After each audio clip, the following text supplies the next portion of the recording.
Hello friends and dear students, स्वागत है आप सबका आपके अपने चैनल फार्मेसी जोन में। मैं हूं आशुतोष शुक्ला और दोस्तों आज हम लोग पढ़ने वाले हैं B pharm first year first semester और डिप्लोमा फर्स्ट ईयर के subject human anatomy and physiology को। और इस सब्जेक्ट का आज का जो हमारा टॉपिक है वो है level of structural organisation of human body.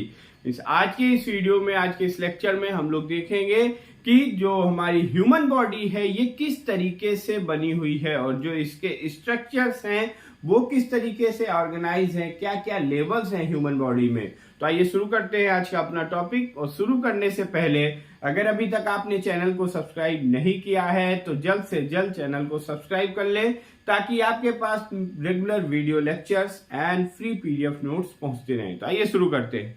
तो गाइस, जैसा कि हम यहाँ पे देख रहे हैं कि आज का जो हमारा टॉपिक है वो है level of structure organisation of human body. तो जो ह्यूमन बॉडी है हमारी, जो मानव शरीर है, ये इसमें डिफरेंट लेवल्स होते हैं, अलग अलग प्रकार के लेवल्स होते हैं। और वो जो लेवल्स होते हैं उनमें लोएस्ट टू हाईएस्ट मीन्स की जब लोएस्ट बेसिक लेवल से स्टार्ट होते जाते हैं तो वो मोर कॉम्प्लेक्स होते जाते हैं। और ये जो लेवल्स होते हैं ये इनकी लेवल्स की शुरुआत कहाँ से होती है? सबसे इनिशियल और बेसिक लेवल कौन सा होता है? तो किसी भी चीज को बनने में सबसे पहला जो लेवल आता है वो होता है केमिकल। सबसे वैसे ही ह्यूमन बॉडी को बनने के लिए भी सबसे पहला जो लेवल है वो है केमिकल्स। यानी ह्यूमन बॉडी के स्ट्रक्चर में सबसे बेसिक जो एग्जिस्ट करते हैं वो है केमिकल। केमिकल्स में आ जाएंगे आपके एटम्स, आ जाएंगे मॉलिक्यूल्स, आ जाएंगे। ये सब क्या करते हैं? फिर एटम्स, मॉलिक्यूल्स, और ये मॉलिक्यूल्स मिलके बनाते हैं कंपाउंड्स को। तो उसी तरीके से यहाँ पे कोई भी अगर कुछ भी हम जो केमिस्ट्री में पढ़ते हैं कि कुछ भी जो भी फिजिकल एंटिटी है जो एग्जिस्ट करती है उसका जो बेसिक लेवल है वो केमिकल से मिलके बना हुआ था। और केमिकल का जो सबसे बेसिक लेवल है वो है एटम्स। तो एटम्स से मिलके बनते हैं आपके कई सारे एटम्स। जब मिलते हैं मोर देन वन एटम तो ये मिलके क्या बनाते हैं? मॉलिक्यूल्स। और कई सारे मॉलिक्यूल्स मिलके कंपाउंड्स का निर्माण करते हैं। कई सारे मॉलिक्यूल मिलके कंपाउंड्स का निर्माण करते हैं। तो ह्यूमन बॉडी के स्ट्रक्चरल ऑर्गेनाइजेशन का जो सबसे बेसिक लेवल है, जो सबसे इनिशियल लेवल है वो है क्या? Chemical level. यहाँ पे केमिकल्स में क्या होता है? कई सारे एटम्स होते हैं। ये एटम्स मिलके आपका क्या बना देते हैं? ये बनाते हैं मॉलिक्यूल्स। कई सारे एटम्स मिलके ये बनाते हैं मॉलिक्यूल्स। और फिर कई सारे जब मॉलिक्यूल्स मिल जाते हैं, मोर देन वन मॉलिक्यूल मिल जाते हैं, तो ये बनाते हैं एक कंपाउंड। और ये कंपाउंड यहाँ पे ह्यूमन बॉडी में जो ये कंपाउंड्स का निर्माण करते हैं वो होती है, उसे कहा जाता है क्या? ये एक सेल्स होती है। तो सेकेंड जो लेवल है वो है सेलुलर लेवल।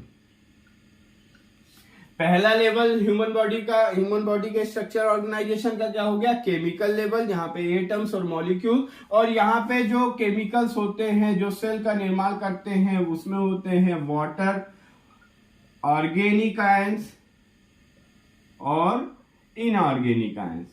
ये सब मिलके क्या बनाते हैं? ये सेल्स का निर्माण करते हैं। और जो सेल होती है, इस सेल्स में मोस्ट एब्यूंडेंट यानी जो सबसे ज्यादा पाया जाने वाला केमिकल है वो है वाटर। सेल के जो सेल का कॉन्स्टिट्यूशन है, सेल का जो कंपोजिशन है उसमें मोर देन 70% क्या पाया जाता है?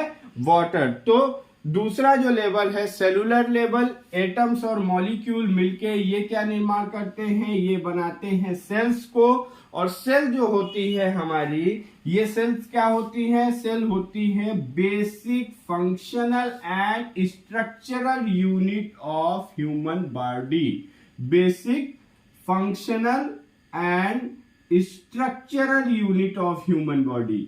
ये ह्यूमन बॉडी का बेसिक स्ट्रक्चर यूनिट होती है, यानी कि सेल जो है ये बेस है जिनसे मिलके फिर हमारी बॉडी का निर्माण होता है। वो किस तरीके से होता है वो अभी हम आगे देखते चलेंगे। तो सेल को क्या कहते हैं, ये स्ट्रक्चरल और फंक्शनल यूनिट होती है। फंक्शनल मतलब कि जो भी हमारी बॉडी फंक्शन करती है उसमें बेसिक सेल है। तो फिर सेल क्या करते हैं, सेल जो हम फूड लेते हैं या जो भी हम खाना खाते हैं उनसे फिर एनर्जी, जो एनर्जी कन्वर्ट होती है वो एनर्जी सेल्स के पास आती है और वो सेल्स फिर एनर्जी प्रोवाइड कराती है ऑर्गन्स को, जिससे कि हमारी बॉडी फंक्शन कर पाती है। तो सेल का जो काम है क्या है, वो ये सेल को हम कहते हैं basic functional and structural unit. और सेल हमारी ये क्या बॉडी को स्ट्रक्चर, इसका जो मेन काम होता है वो ये होता है कि ये बॉडी को क्या करती है, इसको एक स्ट्रक्चर देने का काम करते हैं।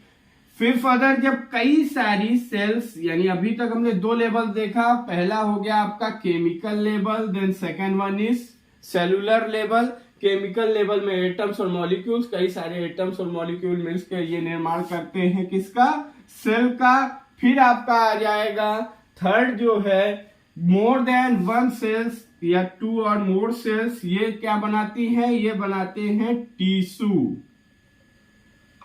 का निर्माण करते हैं। तो थर्ड जो लेवल हो गया ये कौन सा लेवल है आपका, टिश्यू लेवल। और टिश्यू और ऑर्गन, टिश्यू और सेल्स, इनका जो फंक्शन होता है वो लगभग सेम होता है। ये दोनों क्या, इनको एक बिल्डिंग ब्लॉक्स कहा जाता है या दोनों स्ट्रक्चरल यूनिट्स ही होते हैं। और फर्दर टिश्यूज जो होते हैं ये डिफरेंट टाइप्स के होते हैं। सबसे पहला आपका इसमें हो गया इपिथेलियल टिश्यू। मेन 4 तरीके की टिश्यूज होते हैं। और ये जो इपिथेलियल टिश्यूज होते हैं ये बॉडी को कवरिंग प्रोवाइड करने का काम करते हैं, ये आउटर कवरिंग देते हैं। जैसे कि जो हमारी स्किन्स आ जाएंगी, स्किन्स ये इपिथेलियल टिश्यूज से मिलकर बनी हुई होती हैं। देन सेकेंड आपका आता है कनेक्टिव टिश्यू।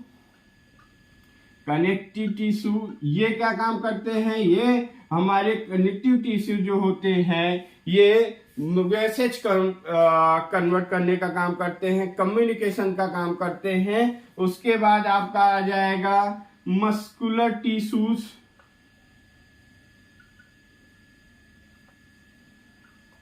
एंड नेक्स्ट है नर्व टिश्यूज, नर्वस टिश्यू, ऐसे हम क्या कहते हैं, नर्व सेल्स। तो ये 4 तरीके के टिश्यूज होते हैं। ये जो मस्कुलर टिश्यू होता है ये बॉडी को शेप प्रोवाइड करने का काम करता है, ये बॉडी को स्ट्रेंथ देते हैं। एंड जो नर्व टिश्यूज होते हैं ये क्या करते हैं, ये मैसेज करने का काम करते हैं। और जो कनेक्टिव टिश्यू है ये एक दूसरे को एक साथ जोड़ने यानी बॉडी को स्ट्रेंथ प्रोवाइड करते हैं।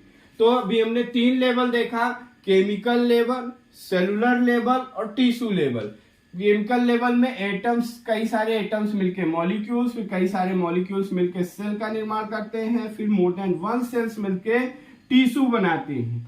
फिर ग्रुप ऑफ टिश्यू जब एक साथ आते हैं, ग्रुप ऑफ टिश्यू जब एक या एक से ज्यादा टिश्यू एक साथ आते हैं तो ये क्या करते हैं, ये ऑर्गन्स का निर्माण करते हैं। ऑर्गन्स मीन्स की अंग, जो हमारे शरीर के अंग है, जैसे हार्ट हो गया, लंग्स हो गया, किडनी हो गई, ये सब क्या है, एक तरीके के अंग है। तो अंग का जो एक अंग का निर्माण होता है, एक ऑर्गन का निर्माण होता है, वो किससे, जब ग्रुप ऑफ टिश्यू मिलते हैं तो ये किसका निर्माण करते हैं, ऑर्गन्स का। यानी कि जो टिश्यू लेवल के बाद जो आपका नेक्स्ट लेवल है उसे हम कहते हैं क्या, ऑर्गन लेवल मीन्स की अगर जब हमारे साथ कई सारे ऑर्गन्स आ जाएंगे, कई सारे टिश्यू एक साथ आएंगे तो वो एक ऑर्गन का निर्माण करते हैं। फिर फर्दर ग्रुप ऑफ ऑर्गन्स, जो ग्रुप ऑफ ऑर्गन्स कैसे, ऐसे ऑर्गन्स जो कि एक सिमिलर फंक्शन परफॉर्म करते हैं, जब वो एक साथ आते हैं तो वो बनाते हैं organ system. Group of organ मिलके क्या बनाते हैं? Organ system. तो जो फिफ्थ नेक्स्ट हमारा लेवल है स्ट्रक्चरल ऑर्गेनाइजेशन का, वो है organ system level. Organ system level में इसकी, जैसे कि अगर हम बात करें किडनी की, तो किडनी आएगा, फिर आपका यूरेथ्रा, यूरिनरी ब्लैडर, ये सब कई सारे। जो किडनी का क्या काम होता है? ये मेन फिल्ट्रेशन करने का काम करता है। तो बॉडी से जो मेन फिल्ट्रेशन होता है वो यूरिन के थ्रू, जो हमारा जो भी वेस्ट मटेरियल होते हैं, जो बॉडी के लिए अनयूज मटेरियल होते हैं, वो यूरिन के थ्रू पास आउट हो जाते हैं। तो वो जो यूरिन में अनवेस्ट मटेरियल जाता है उसको फिल्टर करने का काम कौन करता है? किडनी करती। तो ऐसे किडनी, फिर यूरिनरी ब्लैडर, यूरेथ्रा, ये सब मिलके क्या बनाते हैं? एक ऑर्गन सिस्टम, जिसे कि हम कहते हैं यूरिनरी सिस्टम। उसी तरीके से कई तरीके के बॉडी सिस्टम्स होते हैं, डिफरेंट टाइप के बॉडी सिस्टम होते हैं, जिनको हम आगे पढ़ेंगे। जैसे कि हमारा जो यूरिन पास आउट करने के लिए जो भी अंग, जो भी ऑर्गन्स रिस्पॉन्सिबल होते हैं, वो सब एक ग्रुप में आते हैं, तो उन्हें हम कहते हैं यूरिनरी सिस्टम। उसी तरीके से सांस लेने के लिए जो भी ऑर्गन रिस्पॉन्सिबल होते हैं, वो जब एक ग्रुप में आ जाते हैं तो उन्हें कहते हैं रेस्पिरेटरी सिस्टम। जैसे कि आपने नोज से हमने क्या किया? ऑक्सीजन को इनहाल किया, ऑक्सीजन को अंदर लिया, उसके बाद फिर ट्रैकिया, फिर लंग्स में जाता है, वहां पे ब्रोंकियस, एल्वोलाई, ये सब डिफरेंट ऑर्गन्स होते हैं जो एक साथ मिलके different organ of similar function, जो एक तरीके का रिलेटेड वर्क करते हैं, वो जब एक साथ आते हैं तो वो एक ऑर्गन सिस्टम का निर्माण करते हैं। फिर कई सारे ऑर्गन्स मिलके, जो ये डिफरेंट ऑर्गन्स होते हैं, ये मिलके क्या बनाते हैं? ह्यूमन बॉडी को। और इस जो ये ह्यूमन बॉडी, फाइनली जो ह्यूमन बॉडी बनकर तैयार हो जाती है, इसको कहा जाता है ऑर्गेनिज्म लेवल। Organism level. तो गाइस, ये था हमारा level of structure organisation of human body. तो ह्यूमन बॉडी के स्ट्रक्चर ऑर्गेनाइजेशन में 6 लेवल होते हैं। पहला है केमिकल लेवल, दूसरा है सेलुलर लेवल, तीसरा है टिश्यू लेवल, एंड चौथा है organ level, organ system level, and last one is organism level. Chemical level में कई सारे केमिकल्स एक साथ आते हैं, जैसे कि आपका हो गया carbon, hydrogen, oxygen, nitrogen, sulphur, ये सब केमिकल्स हैं। तो कई सारे पहले एटम्स आएंगे, एटम्स मिलके मॉलिक्यूल्स बनाएंगे, फिर कई सारे मॉलिक्यूल्स जब एक साथ आएंगे तो वो सेलुलर लेवल में सेल का निर्माण होता है। फिर कई मोर देन वन सेल्स और group of cells combined together to form tissue. फिर group of tissues are combined to form organ, and more than one organ of similar function. Similar जो फंक्शन करते हैं, ऐसे ऑर्गन मिलके organ system बनाते हैं। फिर more than one organ system या सारे ऑर्गन सिस्टम मिलके ह्यूमन बॉडी का निर्माण करते हैं। तो ये था level of structure organisation of human body. I hope कि आपको ये टॉपिक समझ में आया होगा। इस टॉपिक से रिलेटेड कोई भी क्वेरी हो तो आप कमेंट बॉक्स में ड्रॉप कर सकते हैं, और टॉपिक के पीडीएफ नोट्स को आप हमारे डिस्क्रिप्शन बॉक्स में दिए हुए लिंक से टेलीग्राम चैनल से जुड़ के वहां से प्राप्त कर सकते हैं। Thank you.